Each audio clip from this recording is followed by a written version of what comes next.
ये परमेश्वर का वचन है, इसमें मेरा विश्वास है। ये परमेश्वर का वचन है, इसमें मेरा विश्वास है। आइए कुछ आयत पढ़ के हम आगे बढ़ेंगे। सबसे पहली आयत हम पढ़ते हैं यशाया 9 और 6। यशाया उसका 9वां अध्याय, उसकी 6ठी आयत।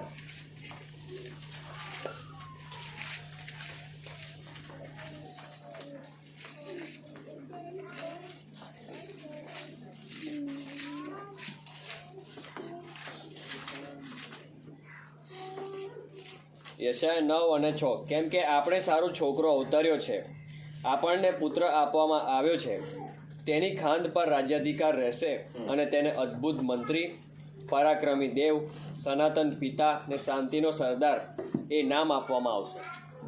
दूसरा भाग हम पढ़ेंगे पहला पत्रस 1 10 11 और 12। पहला पत्रस 1 10 11 और 12।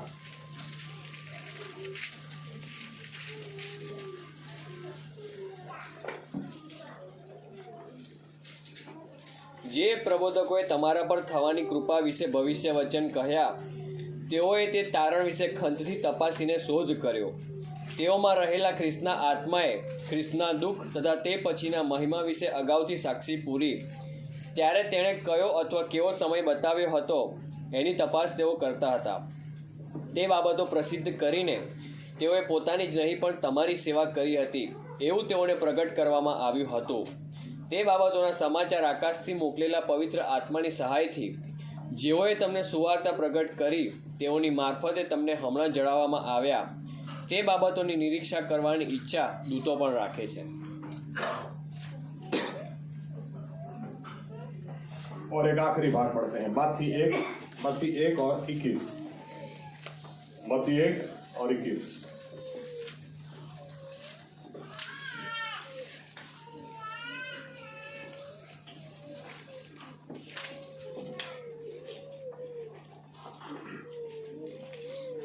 અને તેને દીકરો થશે ને તું તેનું નામ ઈસુ પાડશે, કેમ કે જે પોતાના લોકોને તેઓના પાપથી તારશે તે એ જ છે। आइए दुआ करें। हमारे जीवित परमेश्वर प्रभु यीशु मसीहा, हम धन्यवाद देते हैं आपके वचनों के लिए। हम धन्यवाद देते हैं आज के इस समय के लिए। आपने हमें यह मौका दिया कि हम आपकी हजूरी में आकर प्रभु यीशु मसीहा आपको धन्यवाद दें, आपकी प्रशंसा हम करें, साथ में मिलकर आपके नाम की हम पढ़ाई करें। और ये समय है जब हम आपकी आवाज सुने। हम विनती करते हैं प्रभु यीशु, पवित्र आत्मा को आप हम पर उंडेल दें, ताकि पवित्र आत्मा इस वचन की सच्चाई में हमें लेकर जाए और इस वचन की सच्चाई हमें मुक्त कर दें, ताकि हम जैसे हैं एक भी व्यक्ति वैसा का वैसा न रहे। प्रभु यीशु आपके मुंह का उजियाला आज आप हम पर डालें। आज आप हमें छू लें। आज आप प्रभु यीशु मसीहा अभी भी हमारे जीवनों में कोई भी बंधन है उसको तोड़ दें, कोई भी निराशा उसको आज से भर दें। प्रभु यीशु अगर गिर गए हमें उठा लें। हम एक भी व्यक्ति वैसा का वैसा न रहे। प्रभु यीशु आज आप हमसे बात करें, आप हमसे व्यवहार करें। इसके लिए हम अपने जीवनों को फिर से एक बार आपके हाथों में देते हैं। फिर से एक बार आपका लहू हम अपने आप पर लेते हैं और आपसे प्रार्थना करते हैं और विनती करते हैं प्रभु यीशु मसीहा कि आज इन वचनों के द्वारा आप हमसे बात करें, आप हमसे व्यवहार करें और महिमा सिर्फ और सिर्फ आप लें।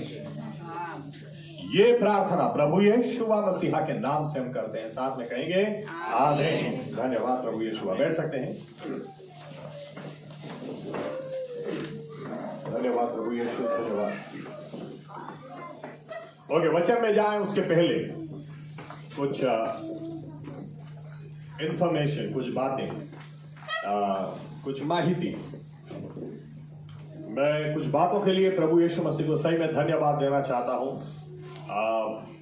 मैं कुछ वीडियोस देख रहा था और उसमें कुछ लोग क्रिश्चियन लोगों से रास्ते पर खड़ा रहकर पूछ रहे थे कि आपके परमेश्वर का नाम क्या है, और क्रिश्चियन लोग बता रहे थे जीसस। तो ये लोग मजाक उड़ाकर बोलते हैं कि आप कैसे लोग हो, आप यीशु मसीह की आराधना करते हो, आपको उसका नाम ही नहीं पता है। उसका नाम यीशुआ है। और इतने लोगों से रास्ते पर पूछा, किसी को नाम, सच्चा नाम पता ही नहीं। मैं जब सुन रहा था मैंने कहा प्रभु यीशु आपको बहुत बहुत धन्यवाद, आपने हमें सच्चाई दी है। आमीन। हम अंधेरे में नहीं हैं, हम जानते हैं उसका नाम यीशुआ यानी यहोवा मेरा उद्धार करता है। आमीन। और वही मसाया है। उसी तरह से जब हम क्रिसमस की बात करते हैं तो याद रखना वचन में भी जब इस शब्द को मैं इस्तेमाल करूं, चलो आयत भी दिखा देनी चाहिए। क्रिसमस के लिए हमारे लिए क्या मतलब होना चाहिए। पढ़ते हैं यूहन्ना 1 और 14। यूहन्ना 1 और 14।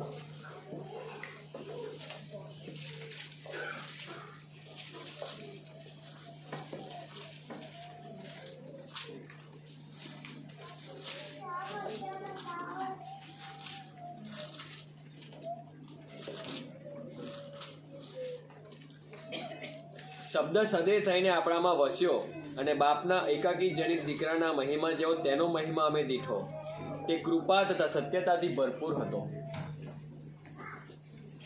क्रिसमस का सिंपल मतलब क्या, अगर यूहन्ना 1 और 1 पढ़े, शब्द ही परमेश्वर था या तो परमेश्वर है। आमीन। क्रिसमस का सिंपल मतलब वही परमेश्वर मनुष्य के रूप आया। आमीन। दूसरा कोई नहीं आया, वही परमेश्वर मनुष्य के रूप में आया, शब्द सदे हुआ। आमीन। चलो और एक भाग पढ़ते हैं तो शायद फिर हमें दूसरा कोई हिस्सा निकाल लाना पड़े। लूक का दूसरा अध्याय,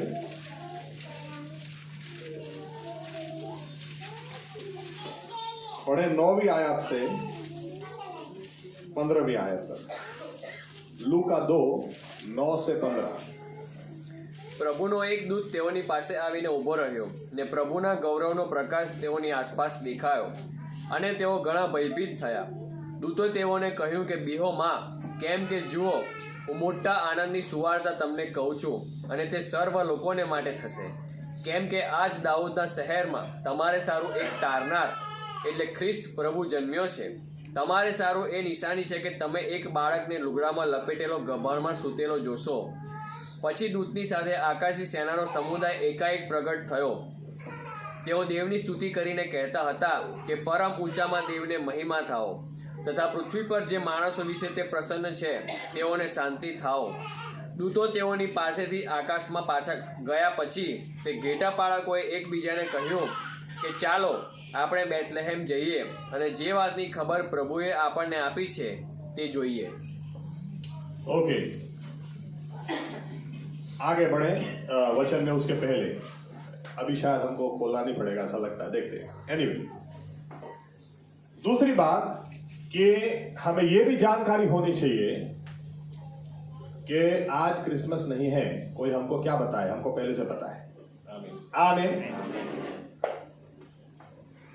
अगर इतिहास को पकड़े, अगर आपको जानकारी चाहिए या इच्छा हो तो चर्च के बाद मुझे मिलना, चर्च सर्विस के बाद। मत्ती 2 अध्याय और 7वें आयत में ऐसा लिखा है, हेरोद ने मागियों को बुलाया और उनसे बुलाकर पूछा कि आपको तारा कब दिखा था। तो इसका यहूदी लोगों के पास पूरा रिकॉर्ड है। जो मागियों ने जवाब दिया हमारे पास बाइबल में नहीं है, लेकिन यहूदी इतिहास में इसका पूरा रिकॉर्ड है। इनको 4 से 5 बार तारा दिखा और कब दिखा, और इसके लिए हमें थोड़ा एस्ट्रोनॉमी भी पता होना जरूरी है। यहूदियों का राजा ही पैदा हुआ ऐसा इनको कैसे पता चला। ओके, तो इन्होंने 16 महीने पहले पहली बार वो तारा देखा था, और वो तारा सी राशि हम बोलेंगे, गुजराती में सी राशि, इंग्लिश में या एरियल या तो लियो होगा शायद, बराबर उसके 2 पैरों के बीच में जब वो तारा जाकर खड़ा रहा, इनको पता चल गया कि यहूदियों का राजा पैदा हुआ है। और ये दिन कोई दूसरा दिन नहीं था, ये सितंबर 12 थी, और यही दिन योम किपुर भी था। यही दिन वो दिन था जिस दिन परमेश्वर ने इंसान को बनाया। उसी दिन यीशु मसीह इंसान के रूप में आए। ये वो दिन था जिस दिन इजरायली लोगों को परमेश्वर ने पर्व दिया था, नरसिंगा बजाकर उत्सव मनाना कि परमेश्वर तुम्हारी हर समस्या का छुटकारा देगा। वो यहोवा यीरे है। आमीन, आमीन। ये 16 महीने पहले और उसके बाद उन्होंने कई बार इस चीज को देखा। तो अगर डेट पकड़ी जाए हमारे जूलियन कैलेंडर के हिसाब से तो सितंबर 12 होगा। साल के लिए थोड़ी गड़बड़ी है, वो 3 BC हो सकता है या 4 BC हो सकता है, लेकिन वो सितंबर 12 होगा।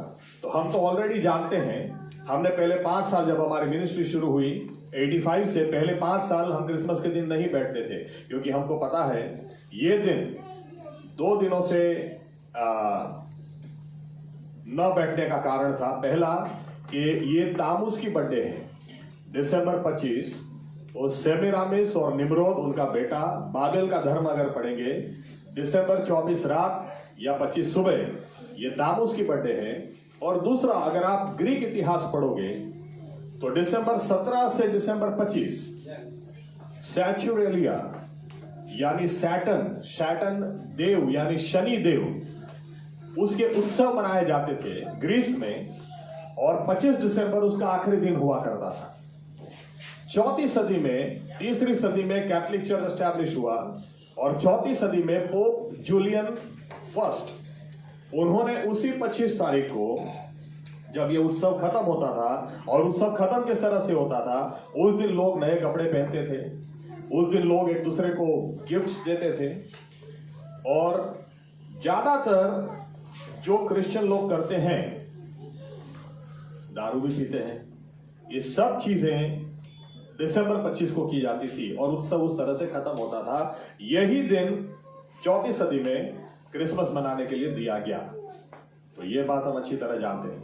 लेकिन 5 साल जब हम नहीं बैठे, 5 साल में एक बात परमेश्वर ने हमें सिखाई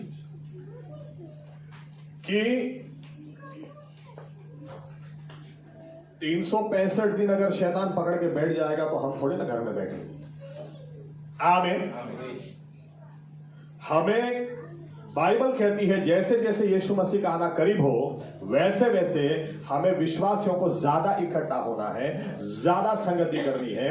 तो 25 तारीख अगर सभी को छुट्टी ही है और सब लोग अगर घर बैठे रहें, इससे अच्छा क्यों ना हम और एक संगति करें, और दुनिया अगर अच्छे कपड़े पहनकर नाचे कूदे या दारू के नशे में घूमे, डीजे के ऊपर डांस करें, हम विश्वासी लोग क्यों ना हमारे विश्वास को ताजा करें कि हमारा परमेश्वर सदै हुआ वो हमें बचाने के लिए आया। आमीन, आमीन। इसको बात को ध्यान में रखकर हम वचन में जाना चाहते हैं। वचन में देखिए, मैं यहां तक मैं इस तरह से कह दूं, आपके हृदय में जो हो वो मुंह पर आता ही है। आमीन। परमेश्वर प्रभु यीशु का भी वचन था मत्ती 12 में, हृदय में जो होता है वो मुंह पर आ ही जाता है, आज नहीं तो कल वो मुंह पर आ ही जाएगा।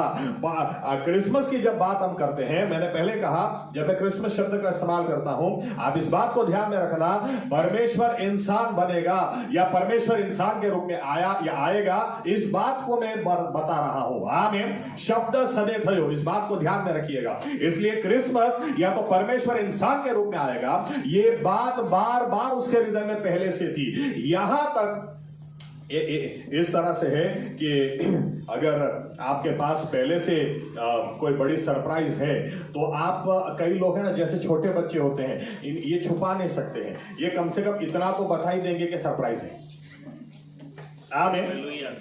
इतना तो बता ये छिपा नहीं सकते, एक्साइटमेंट छिपा नहीं सकते हैं। बाइबल हम इसलिए सब आयत हम नहीं निकालते हैं, लेकिन बाइबल बताती, पहला पत्रस पहला अध्याय 19 और 20 आयत, परमेश्वर ने इंसान को बनाया, लिखा है उसके पहले उसने उद्धार की योजना बनाई, पहले ही उद्धार की योजना बना दी परमेश्वर। इसलिए आदम और हवा ने जब पाप किया तो ऐसा नहीं है पाप करने के बाद परमेश्वर सोचने लगा कि अब मुझे कुछ रास्ता निकालना पड़ेगा, ये तो फंस गए, अरे ये तो मेरे साथ रिश्ता टूट गया।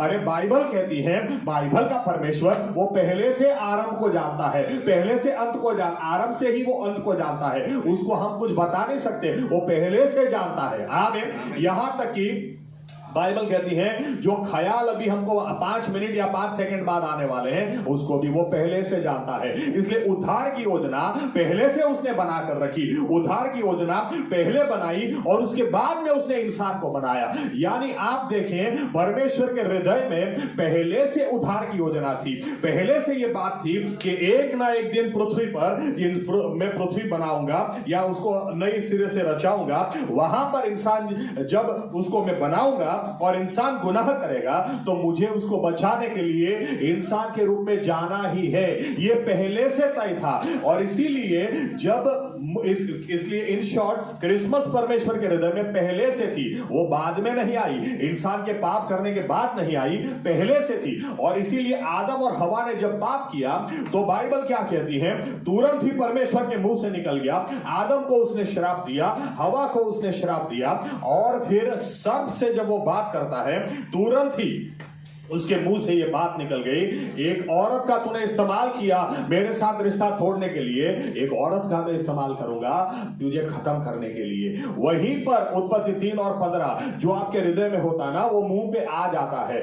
उत्पत्ति 3 और 15 में परमेश्वर ने बोल दिया कि सर्प तेरे साथ, शैतान तेरे साथ, तेरे और तेरे वंश के साथ एक औरत और उसके बच्चे का बैर मैं कराऊंगा। इन शॉर्ट वहीं पर परमेश्वर ने बोल दिया, एक औरत का तूने इस्तेमाल किया, मैं भी एक औरत का इस्तेमाल करूंगा और वो औरत का बच्चा वो तेरे सिर को कुचल देगा। वहीं पर जो हृदय में होता ना मुंह पर आ जाता। अब आप ये सोचें आदम और हवा को इस बारे में क्या समझ में आया होगा, या तो बरसों तक इसको क्या समझ में आया होगा कि ये क्या, इसका क्या मतलब है, लेकिन हम आज पूरा पिक्चर जानते हैं। आमीन। इसलिए जो हमें समझ में आता है शायद उस वक्त नहीं आया होगा, लेकिन हमें इतना तो जरूर समझ में आता है कि इधर इंसान का रिश्ता टूटा और परमेश्वर के मुंह से उद्धार की बात निकली, परमेश्वर के मुंह से क्रिसमस की बात निकली, परमेश्वर के मुंह से वही बात निकली कि एक दिन इंसान के रूप में मैं आऊंगा। आमीन। उतना ही नहीं, आप अच्छी तरह से बाइबल पढ़ें, क्यों यीशु मसीह ऐसा बोलते हैं। यूहन्ना 5:48 और 39 में यहूदियों से बात करते हुए बोलते हैं, तुम पुराना नियम पढ़ते हो, तुम शास्त्रों को पढ़ते हो और शास्त्र पढ़कर तुम ये मानते हो कि ये तुम्हें उद्धार देंगे, लेकिन तुम ये बात क्यों नहीं जानते कि वही शास्त्र तो मेरे बारे में गवाही देते हैं, यही शास्त्र तो मेरे बारे में बताते हैं, यानी मैं इंसान के रूप में आऊंगा। ये बात बार बार अंदर लिखी गई। अगर आप मूसा पर विश्वास करते तो भी आप मुझ पर विश्वास करते, यानी कि अगर हम अच्छी तरह से बाइबल पढ़े तो हमें सही में बार बार ये बात का आश्चर्य हो सकता है, या तो होगा कि परमेश्वर के मुंह से क्रिसमस के बारे में बार बार बात निकल जाती है। उदाहरण के तौर पर आप मूसा का लाइफ देखें। मूसा जब कनान के सीमाओं में आ गया, जब कनान के सीमाओं में आकर मूसा पुनर्नियम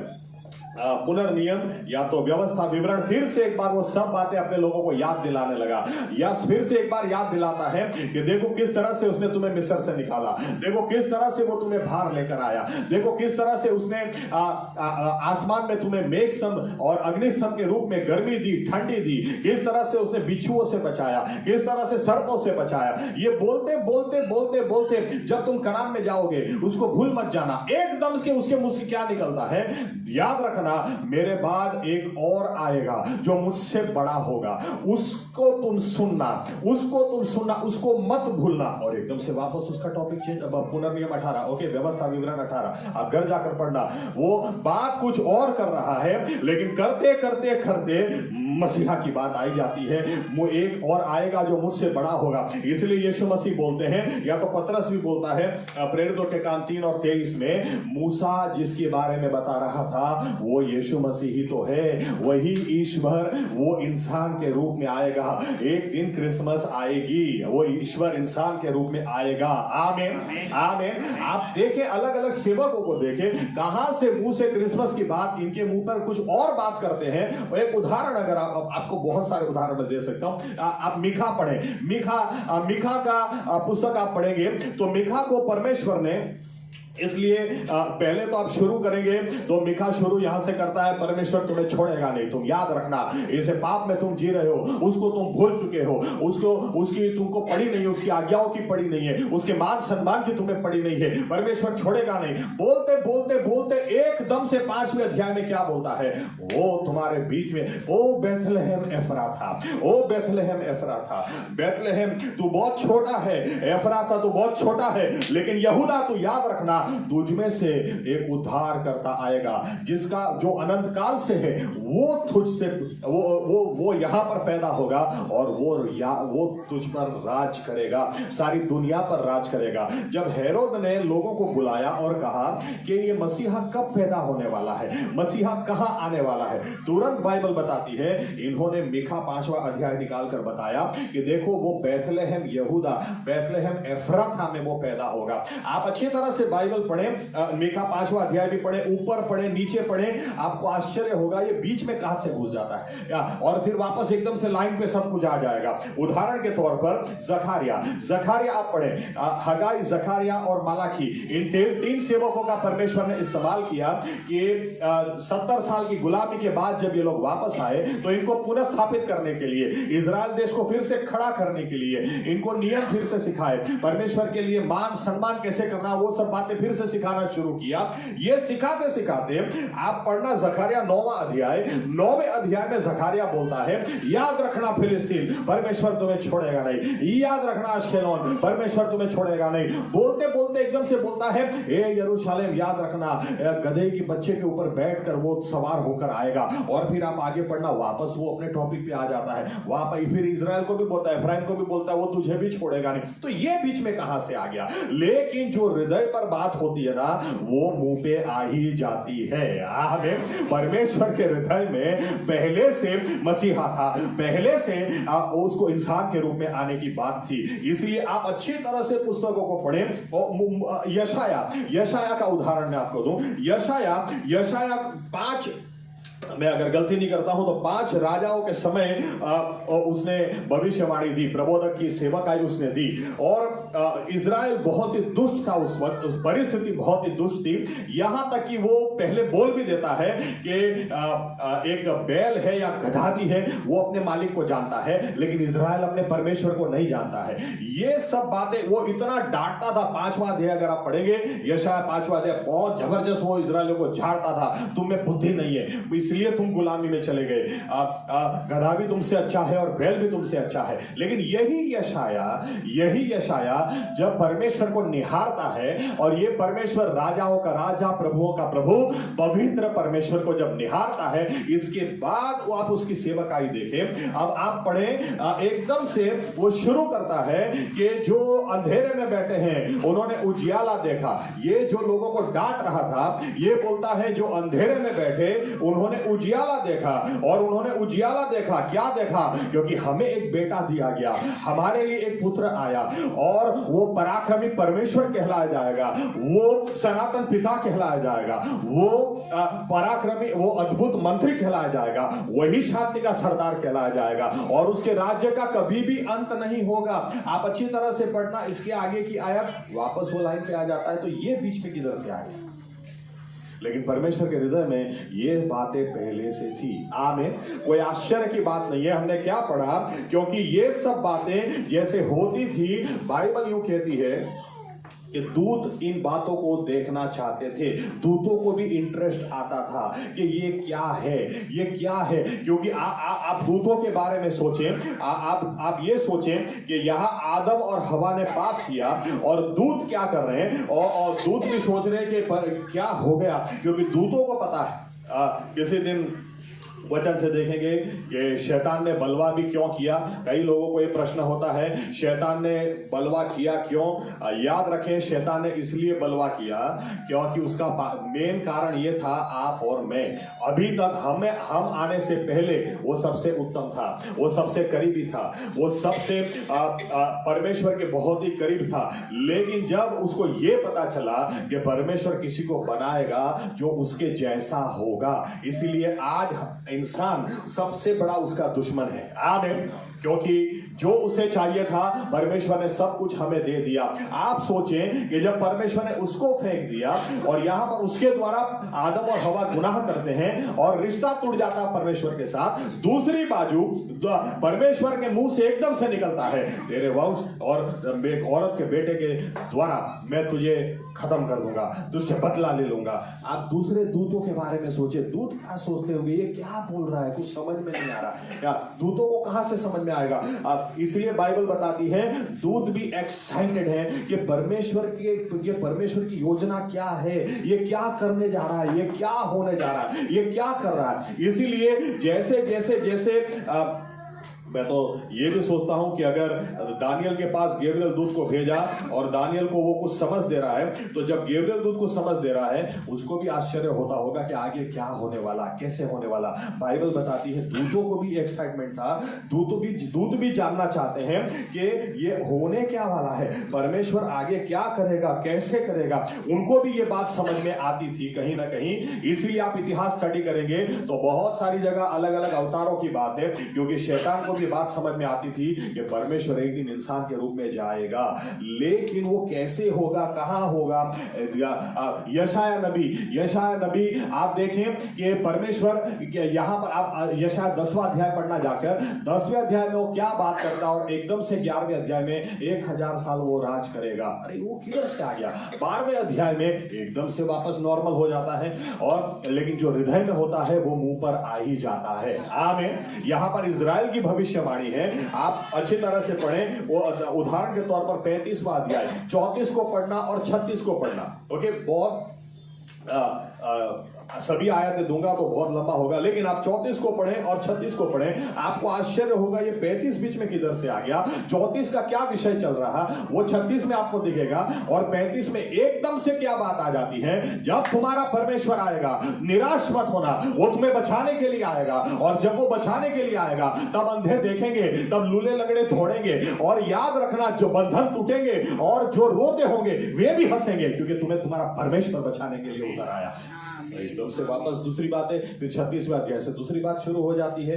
आप तो अच्छी तरह से हम बाइबल पढ़ेंगे तो समझ में आता है कि परमेश्वर के मुंह पे जो था, हृदय में जो था, वो बार बार सेवक बदलते चले गए, समय बदलता चला गया, लेकिन उसके मुंह पे बात आ ही जाती थी। आमीन आमीन। वो यशाया को देखें, यशाया के बारे में लिखा है, उदाहरण के तौर पर यशाया की सेवकाई मैंने आपसे कई बार कहा है, पहले भी फिर से कहूं, 39वां अध्याय एजकिया के बारे में आखिरी वो बात करता है, और आखिरी बात करने के बाद उसकी यशाया इतिहास बताता है। यशाया की वाइफ मर गई, तो यशाया ने जैसे सेवकाई खत्म हो गई, वो इतना दुखी हो गया, इतना निराश हो गया कि उसने सेवकाई के लिए बाहर जाना बंद कर दिया। लेकिन वो परमेश्वर की हजूरी में था, और वापस उसकी सेवकाई शुरू जब हुई 40वें अध्याय से, तो कहां से शुरू होती है? सीधा क्रिसमस से डायरेक्ट पहला ही शब्द मुंह से क्या निकलता है? देखो जो रान में कोई पुकारी रही है, सीधा योहान बपतिस्मा। देखो कोई पुकार रहा है। और योहान बपतिस्मा को क्यों भेजा गया था? योहान बपतिस्मा को यीशु मसीह से पहले फोररनर बोलते हैं, उसको इसलिए भेजा गया। आमीन। तो जब सेवकाई उसकी आगे बढ़ती है तो वापस वहीं से परमेश्वर शुरू करते हैं। पूरी होते होते कहा जाती है आगे आप देखो, इजराइल को मैं इकट्ठा करूंगा, उत्तर से बुलाऊंगा, दक्षिण से बुलाऊंगा, वापस इस देश को एक दिन के अंदर मैं स्थापित करूंगा। सब इजराइल बीच में ये कहां से आ जाता है? यहां से आप अच्छी तरह स्टडी करेंगे, आपको समझ में आएगा परमेश्वर के हृदय में पहले से उद्धार की योजना थी। आमीन। पहले से ये बात थी, इसलिए बार बार समय से ये बात उसके मुंह पे आ ही जाती थी। आमीन। और इसलिए जब हम क्रिसमस के समय की बात करें, जब ये समय करीब आ रहा था, देखो परमेश्वर ने कितने चमत्कार कर दिए। बाइबल कहती है पहली बात जकारिया, परमेश्वर ने किस तरह से कड़ियों को जोड़ना शुरू किया। बाइबल कहती है परमेश्वर ने जकारिया को सबसे पहले दर्शन दिया, और जकारिया को दर्शन देकर क्या कहा? तेरी प्रार्थना सुनी गई है और तेरी प्रार्थना का जवाब मिलेगा और तुझे बेटा होगा। लेकिन ये बेटा ऐसे ही नहीं होगा, उसका नाम भी ऊपर से दिया गया, उसका नाम तू योहान रखेगा। जकारिया ने कहा लेकिन हमारे परिवार में योहान नाम आज तक किसी का है ही नहीं। योहान नाम हो ना हो, तुझे कह दिया। गैब्रियल दूत बहुत अच्छा बोलता है, मैं परमेश्वर की हजूरी में खड़ा रहता हूं, वहां से तेरे पास तुझे कहने के लिए आया हूं, तुझे बेटा होगा, उसका नाम तू योहान रखेगा। योहान का मतलब होता है जिसके ऊपर परमेश्वर के अनुग्रह का हाथ है। ओके, या तो परमेश्वर का अनुग्रह है, और ये एलिया की आत्मा से भरा होगा, और ये इसके पीछे जो आने वाला उसके लिए रास्ता तैयार करेगा। परमेश्वर ने सबसे पहला कदम उठाया एलिजाबेथ और जकारिया जो बहुत बूढ़े थे उनको परमेश्वर ने बचा दिया। दूसरा, मरियम के पास दूत को भेजा, मरियम के पास दूत को भेजा और मरियम के आप सभी कड़ियां जोड़ना, ये सिर्फ परमेश्वर कर सकता है। क्रिसमस हमको याद दिलाती है कि परमेश्वर ने नामुमकिन था उसको भी मुमकिन किया, क्योंकि जब अल्टीमेट टाइम आया, लिखा है कि परमेश्वर ने दूत को मरियम के पास भेजा और यही दूत जाकर बोलता है तू गर्भवती होगी। ऐसा कैसे हो सकता है? बाइबल कहती है आज तक कोई नहीं हुआ, तो अब कैसे हो सकता है?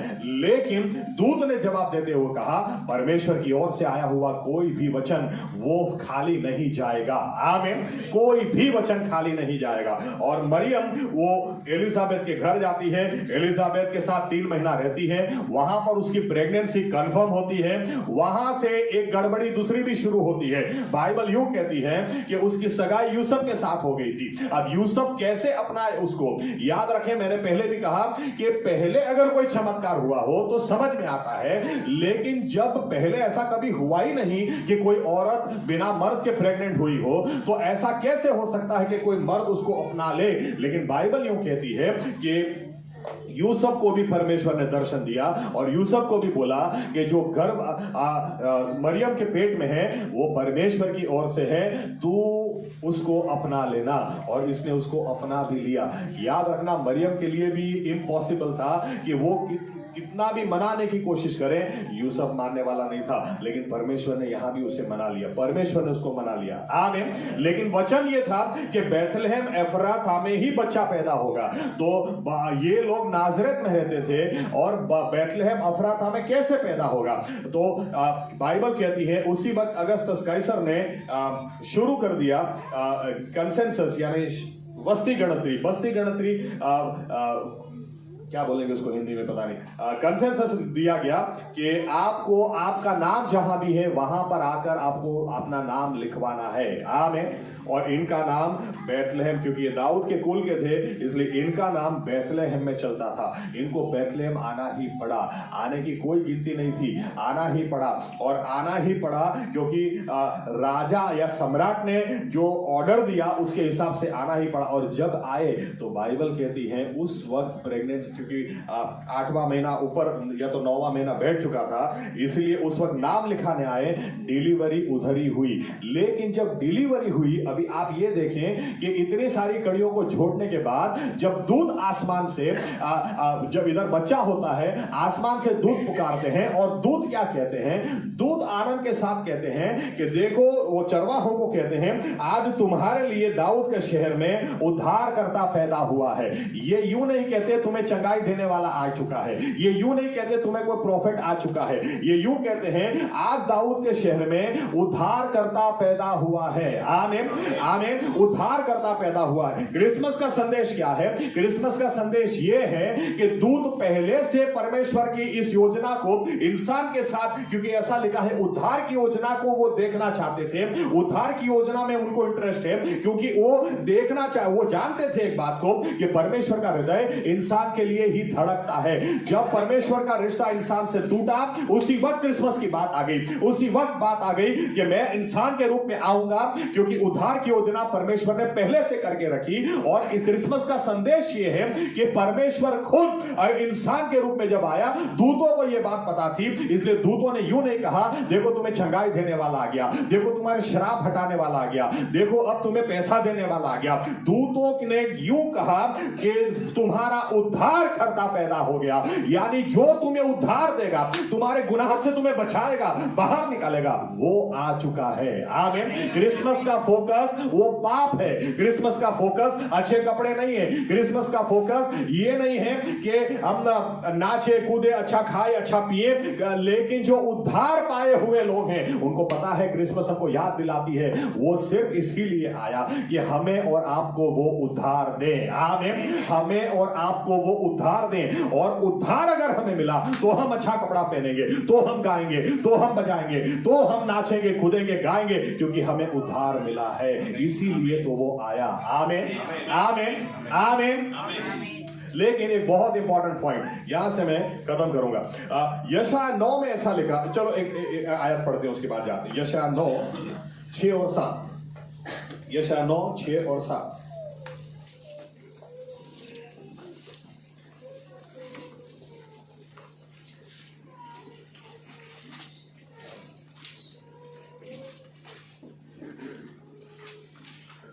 કેમ કે આપણે સારો છોકરો અવતર્યો છે, આપણને પુત્ર આપવામાં આવ્યો છે, તેની ખાંડ પર રાજ્યાધિકાર રહેશે અને તેને અદ્ભુત મંત્રી, પરાક્રમી દેવ, સનાતન પિતાને શાંતિનો સરદાર એ નામ આપવામાં આવશે. દાઉદના રાજ્યાસન ઉપરને તેના રાજ્ય ઉપર તેને ઇન્સાફ તથા ન્યાયીપણાથી તે સમયથી તે સર્વકાળ સુધી સ્થાપવા તથા દ્રઢ કરવા સારું. તેની સત્તાની વૃદ્ધિનો તથા શાંતિનો પાર રહેશે નહીં. सैन्यों देव यहोवानी उत्कंठाથી आ થશે. ओके, अब यहां पर ऐसा लिखा है यहोवानी उत्कंठाથી आ થશે. हिंदी में लिखा होगा यहोवा के पागलपन की वजह से ये होगा. यहां पर जो शब्द इस्तेमाल किया गया वो हिब्रू में शब्द है, एक्चुअली लिखते हैं किनात, QINAT, लेकिन बोलते हैं किना. ओके, उसका प्रोनाउंसिएशन ऐसा है. यानी परमेश्वर इंसान बन ही कैसे सकता है, परमेश्वर कैसे इंसान बन सकता है. लेकिन बाइबल क्या कहती है कि परमेश्वर इंसान बनेगा और वो आकर हमें उद्धार देगा, वो अपना राज्य स्थापित करेगा. क्यों? क्योंकि उसके पागलपन की वजह से. ओके, इस शब्द के ऊपर मैं आपको बताना, क्योंकि सीधी बात है कि ईश्वर इंसान कैसे बन सकता है. कई लोगों को ये बात समझ में नहीं आती. ईश्वर है, ईश्वर इंसान बन ही कैसे सकता है. लेकिन कभी किसी ने प्यार किया हो तो पता चले प्यार में आदमी कुछ भी कर सकता है. आमीन. कितनी हद तक वो जा सकता है. लेकिन परमेश्वर का प्यार वो इतनी सीमाओं को लांघ गया.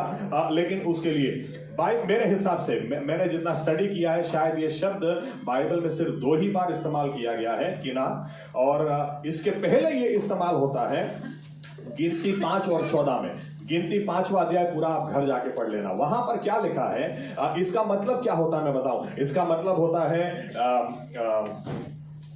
बहुत ईर्ष्या होना, इतनी ईर्ष्या कि ईर्ष्या में पागल हो जाना. वहां पर ऐसा लिखा हुआ है कि किसी दिन अगर पति को शक जाए कि मेरी पत्नी का रिश्ता किसी और के साथ है, वो पति जलने लगता है. वो पति इतना जलता है कि मेरी बीवी का रिश्ता किसी और के साथ कैसे हो सकता है. उसको ना नींद आती, ये बात उसको खाने लगती है. ये शब्द, इसका मतलब ये होता है कि ना कि मैं क्या करूं. बाइबल कहती है उस वक्त उनको ये नियम दिया गया था कि पति फिर आखिर में जब वो रह नहीं पाता तो अपनी पत्नी को लेकर याजक के पास जाता है. ना उसको नींद आती है, ना उसको चैन पड़ता है. वो दिन रात जलता है अंदर से कि मेरी पत्नी किसी और की कैसे हो सकती है. और वो याजक के पास अपनी बीवी को ले जाता है और याजक उसे बीवी को पूछता है क्या तेरा रिश्ता किसी और के साथ है. वो बीवी बोलती है नहीं. तो ठीक है, वो पानी लेता है, पानी के ऊपर प्रार्थना कर याजक उसको देगा.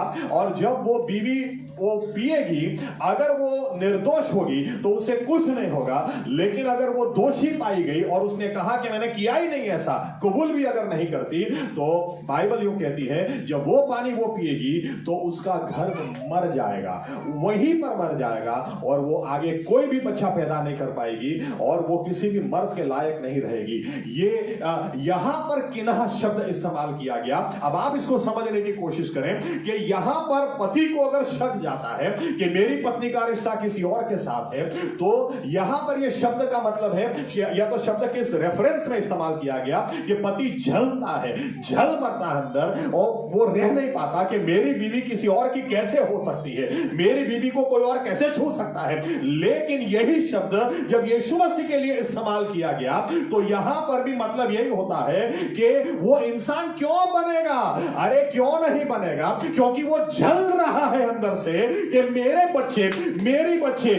बच्चे दूसरों के कैसे हो सकते हैं, वो दूसरों के पास कैसे जा सकते हैं, वो दूसरों के आगे कैसे झुक सकते हैं, वो दूसरा कोई मारे और मैं देखता रहूं, ऐसा कैसे हो सकता है? कैसे मैं अपने लोगों को नाश में जाने दूं? कैसे मैं मेरे लोग हैं, मेरे अपने हाथों से इनको बनाया। बाइबल कहती है भय के साथ, आश्चर्य के साथ मां के घर के अंदर उसका हाथ घूमता है। जिनको मैंने हाथों से बनाया, जिसको मैंने बड़ा किया, जिसको मैंने पाला है। मुझे पता था मुझे बेटा चाहिए, मुझे पता था मुझे बेटी चाहिए। मैंने जिनको बनाया, आज वो शैतान कैसे उनके साथ खिलवाड़ कर सकता? कैसे मुझे उनसे दूर ले जाना? जलता है परमेश्वर। और ये जलन यहां तक गई कि ईश्वर इंसान के रूप में चला आया। इतनी हद तक कि दूतों को भी ये बात पता चल गई, वो भी खुशी मनाने बिना रह नहीं पाए और चरवाहों से आकर कह दिया, अरे अभी तुम्हें भेड़ों बकरियों का बलिदान नहीं देना पड़ेगा, जो रियल बलिदान है वो आ चुका, उद्धार करता तुम्हारे लिए आज पैदा हो गया।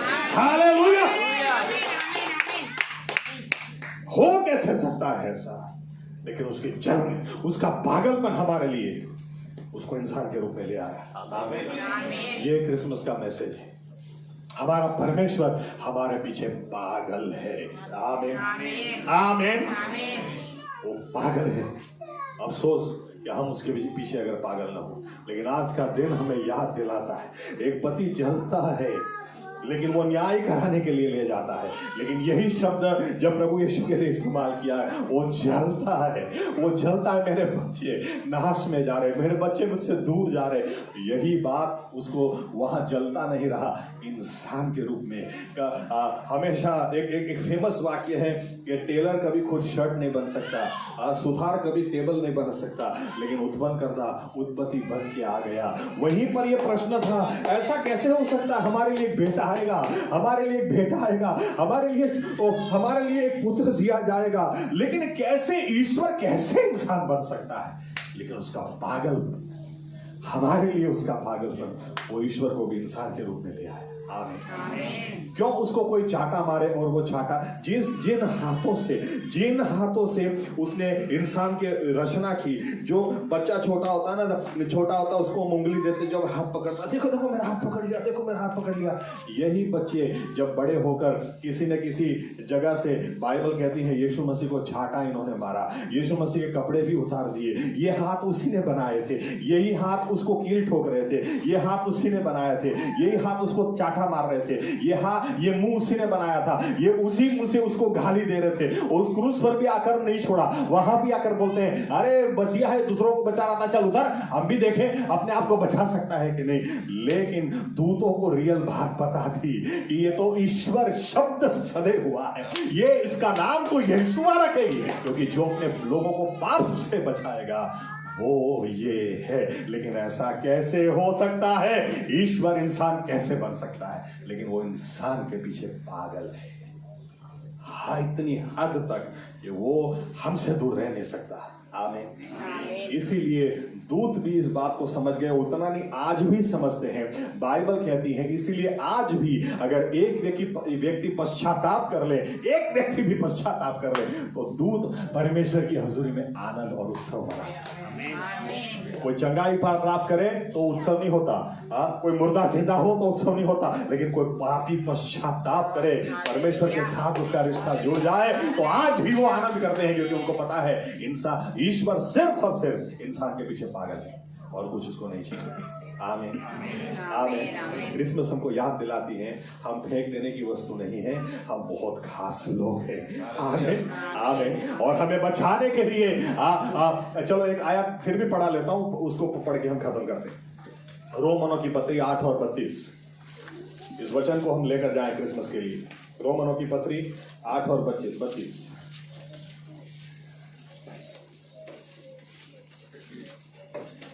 જેણે પોતાના દીકરાને પાછો રાખ્યો નહીં પણ આપણ સર્વને માટે તેને સોંપી દીધો, તે કૃપા કરીને આપણને તેની સાથે બધું કેમ નહીં આપશે? सिंपल बात है। अगर क्रिसमस आई, परमेश्वर ने, अगर वो परमेश्वर इंसान बना हमें उद्धार देने के लिए, तो बाइबल कितना अच्छा आर्गुमेंट देती है, और तो क्या नहीं देगा। आमीन आमीन। और तो क्या नहीं देगा, क्योंकि वो पागल है हमारे पीछे। अगर उसने अपने आप को दे दिया तो और तो क्या नहीं देगा। आमीन आमीन। आइए अपनी जगह खड़े हो जाएं।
प्रकाश के उजाले आए हैं दिन खुशी के, आंसू बहाने वाले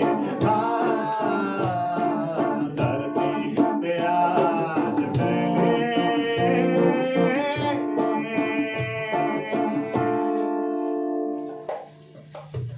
हाँ प्रभु यीशु मसीहा, हाँ प्रभु यीशु।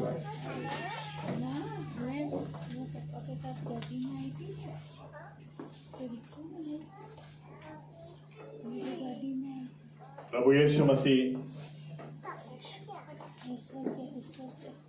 ये समय हमें याद दिलाता है कितना महान परमेश्वर कि जिसके मुंह से निकल जाए उजियाला हो जाओ तो उजियाला हो जाए। जिसके मुंह से निकला हुआ एक शब्द भी खाली नहीं आता। दूत दिन रात जिसकी आराधना करते हैं, पवित्र पवित्र पवित्र है सेनाओं का यहोवा, पवित्र पवित्र पवित्र है सेनाओं का यहोवा, पवित्र पवित्र पवित्र परमेश्वर। ऐसा परमेश्वर हमें बचाने के लिए इंसान के रूप में आया। कितनी बड़ी बात प्रभु यीशुआ, कितनी बड़ी बात, कितनी बड़ी बात। सिर्फ इसलिए कि आप हमें नाश में जाते हुए नहीं देखना चाहते।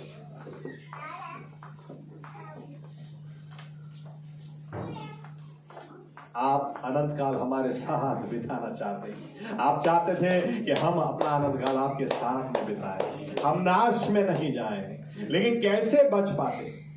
लेकिन धन्य हो आपके पागलपन के प्रेम को प्रभु यीशु, इतनी हद तक कि आप इंसान के रूप में चले आए। क्योंकि बिना लहू बहाए गुनाहों की माफी थी ही नहीं, लेकिन लहू बहाने के लिए आप इंसान बन गए। उत्पन्न करता उत्पत्ति कैसे बन सकता है? कैसे बन सकता है? एक ही जवाब है, वो हमारे प्यार में पागल है। परमेश्वर आसमान और पृथ्वी को बनाने वाला परमेश्वर इंसान के प्यार में पागल।